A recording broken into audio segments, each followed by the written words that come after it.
Berdasarkan pantauan tim liputan PAL TV pada Jumat 24 Desember 2021, harga daging ayam ras kini merangkak naik.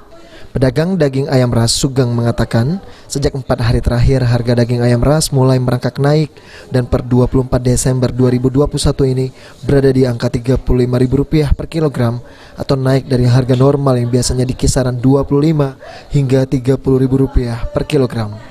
Akibat kenaikan harga ini, para pedagang kesulitan menjual daging ayam ras karena omset menurun drastis, di mana jika sebelumnya pedagang dapat menjajakan sebanyak 25 keranjang daging ayam, kini hanya berkisar 10 keranjang saja per harinya. Ayam sekarang 35, Pak. Bro? 35. 35. Naik ya, Pak? Naik. Normalnya berapa biasanya, Pak? Normalnya 30. Per hari ini, Pak, naik ya? Sudah 4 hari. Oh, sudah 4 hari ini ya, Pak? Iya. Ini dengan naiknya ini cak mana pembelian? Pembelinya agak sepi lah. Menurun ya? Menurun. Berapa persen, Pak? Dari gitu? Sekitar 10% ada, Om. Sehari kita bisa jual berapa, Pak, dengan kondisi ini, Pak?